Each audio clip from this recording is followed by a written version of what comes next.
አብራችሁን ቆዩ።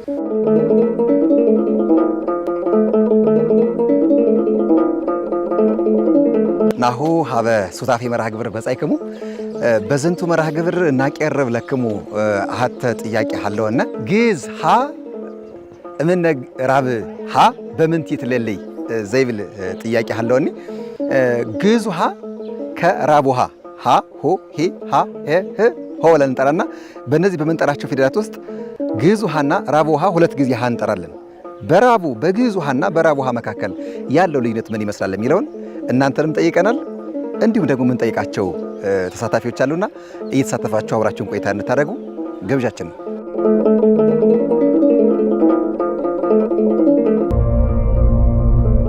መንበሩ ስራው ይባላል። እስኪ ሃን እስከ ሆበልልኝ ማለት በቅደም ተከተል ወይስ አዎ ሆ ይል? እሺ አመሰግናለሁ። ሀ ሁ ሂ ሃ ሄ ህ ሆ።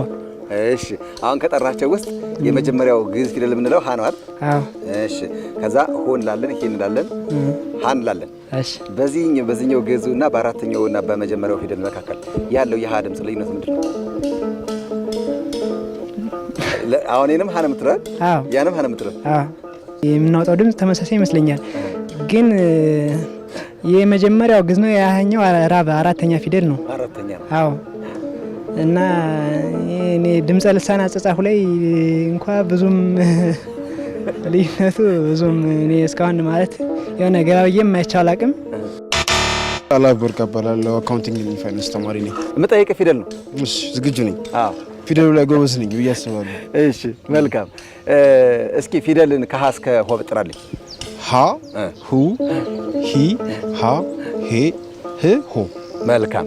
እነዚህ ውስጥ አሁን ስጠራ ሁለት አንድ አይነት ድምጽ የጠራቸው አሉ። ሀ የመጀመሪያው ሀ ራቡ ወይም አራተኛው ሀ አይደል? ምንድን ነው ልዩነታቸው? በመጀመሪያው ሀ ብቻ የሚጻፉ ወይም ስታነባቸው እንደ መጀመሪያው ሀ የምጠራቸው አሉ፣ እንደ አራተኛው ሀ ደግሞ የምጠራቸው ነገሮች አሉ።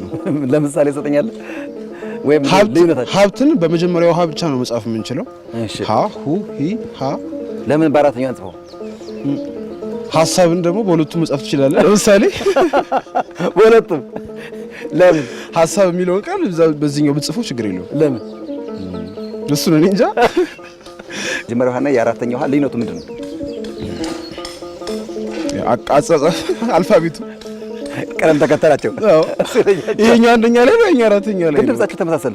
ፊደሎቹ ጠፉብኝ እንጂ በዛኛው ስታነባቸው ጉሮሮ ላይ የምትጨምረው ነገር አለ። ከግዕዙ ላይ ነው መጀመሪያ የምንቀይረው ወይስ አራተኛው ላይ? አራተኛው ላይ የሚቀየር ነገር አለ የሚጨምረው። ስሜ አለም ነው ምስጋናው ይተባል። ምን ግዕዝ ትምህርት ክፍል ራብዓይ ዓመት ዘመጻይኩ ሰናይ ተቀሴ ባክ ናሁ አቀርብ ለከ አሐቲ ጥያቄ ያለው ወተኒ በልሳነ አማራ ጠይቀክ ኦሆ ሰማከ ሰናይ። እስኪ ሃን እስከ ሆ ስለቅልኝ መጀመሪያ ሀ ሁ ሂ ሃ ሄ ህ ሆ እነዚህ ሰባት ፊደላት አሉት። እሺ አሁን በሃና በግዕዙ ሃና በራቡ ሃ መካከል ያለው ልዩነት ምንድን ነው? በግዕዙ ሃና በራቡ ሃ መካከል ያለው ልዩነት እንግዲህ አሁን ላይ ባለን መረጃ በጽሁፍ ላይ የትርጉም ልዩነት ነው ያለው። በአጠራር ግን አሁን ላይ የግዕዝ ተናጋሪዎችና የአማርኛ ተናጋሪዎች ድምጸታቸውን አጥፍተዋቸዋል የሚል እምነት ነው ያለን እኛ። እንደው በትምህርት ታዲያ እንደው ድምጻቸው ይሄ ነበር ተብሎ እንደው አልመጣላችሁም ትምህርት ላይ? የተወሰነ አሁን ራቡ ሃ በጣም ወረድ ያለ ድምጽ ስለሆነ ይሄ ቫውል ሌተርስ አሉ አይደለ? አራብ ስንጠራ የሆነ የምላስ እንቅስቃሴ የታችኛው ድምጽ ስለሆነ የአፍ አከፋፈትን ልዩነት በራሳችን ራቡ ያኛው ደግሞ ግዕዝ ሃ ደግሞ ማዕከላዊ ስለሆነ አፋችን እንደ እም በጣም ጥብብ ሳይል እንደ አም በጣም ሳይሰፋ ባላንስ ማድረግ እንችላለን። ስለዚህ ድምጹ ማን ነው እንችላለን? ስለዚህ ሀሌታው አን ድምጽ እንደው ጥሩ አሁን ጥሩ ስለመጣልኝ ነው ነገራችን ላይ አመሰግናለሁ። ጥሩ መጣሃል። ምክንያቱም ያ ድምጽ የጠፋውን ድምጽ እያመጣው ስለሆነ ነው። ራቡ አፍ ያስከፍታልናል። በትክክል ነው ልዩነቱ አንዱ የዚህኛው የግዕዙስ። ስለዚህ ሊሆን የሚችለው ፕሮባብሊ አሁን ከጠፋ በኋላ የተረዱት ምሁራን እንዴት ነው ያደረጉት? አ የሚለውን ድምጽ ወደ አ ከማምጣት ይልቅ ያደረጉት መፍትሄ የሚመስለኝ ተጨማሪ አ የሚል ፊደል አ ላይ ሰረዝ ተደርጎ አ የሚል ፊደል መፍጠር ነው ያደረጉት መፍትሄ እና ነገር ግን ግዕዙን አ ማድረግ ይቻላል። ስለዚህ የሃ ድምጽ ሀ ሁ ሂ ሃ ሄ ሆ ይሆናል። ማን አረኩ ማለት ነው? ሀ አረኩት ማለት ነው። ዋው ዋው ዋው አለም ነው በትክክል መልስ መልሰልኛል። አመሰግናለሁ። እጅግ አድርጌ አመሰግናለሁ። እኔም በጣም አመሰግናለሁ መልሱን ስለመለስክልኝ ለማስታወስ ያክል ማስታወሻ ደብተር ይሄው። አመሰግናለሁ። ምንድነው ብዙ ሰው ጠይቄ አልመለሰልኝም። ምንድነው ችግራችሁ ታስባለህ? ቋንቋ የምንማረው ነገር ነው። እነሱ የተማሩትን ነገር ነው ሊነገሩት ሊሆን የሚችለው እና በእነሱም መፍረድ ከባድ ነው። ማለት አጥፍተውት ሳይሆን ተምረውት ነው።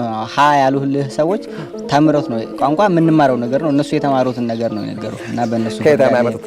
ስለዚህ ምን መሆን አለበት ትላለህ? የቋንቋ ሊቃውንት ሰብሰብ ብሎ ይሄንን ብያኔ መስጠት የሚችሉ ይመስለኛል። እጅግ አድርጌ አመሰግናለሁ። እኔም በጣም አመሰግናለሁ። አዝናኝም አሳቂም ደግሞ በጣም ጥያቄውም እንደዚህ ፊደል ላይ ስንጀምረው የሚከብድ መስሎ ያልተሰማን ነበር፣ ግን በጣም ለካ እንዲሁ አስቸጋሪ መሆኑን ተረድተንበታል። በግዕዙ ሀና በራቡ ሀ መካከል ምንድን ነው ልዩነታቸው የሚለውን በአጻጻፍ ነው እንጂ ልዩነት ያላቸው የሚሉ ሰዎች አግኝተናል። በመጨረሻ በእርግጥ ምላሽን አግኝተናል ከግዕዝ ትምህርት ክፍል ባህር ዳር መካነ አእምሮ ማለት ነው። የግዕዝ ፊደላት ብለን የምንጠራቸው ሀ ለ ሀ መ ሰረ እያለ ስንሄድ አፍ የሚያስከፍቱ አይደለም። ስለዚህ አፍ ስለማያስከፍቱ የሀ መጠሪያ ትክክለኛ ስሙ ሀ ሳይሆን ሀ ነው። ይሄውም ደግሞ ባለፈው በወንበር መርሃ ግብራችን ወደ እናንተ እንዳቀረብ ነው ማለት ነው።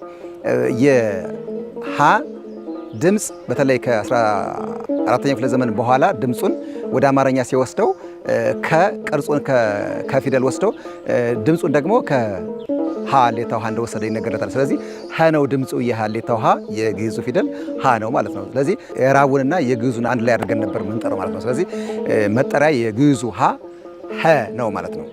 ይህን ይመስላል ማለት ነው። አብራችሁን ስለነበራችሁ እጅግ አድርገን እንደምናመሰግነው በወንበር ተምረን በብራና ተመራምረን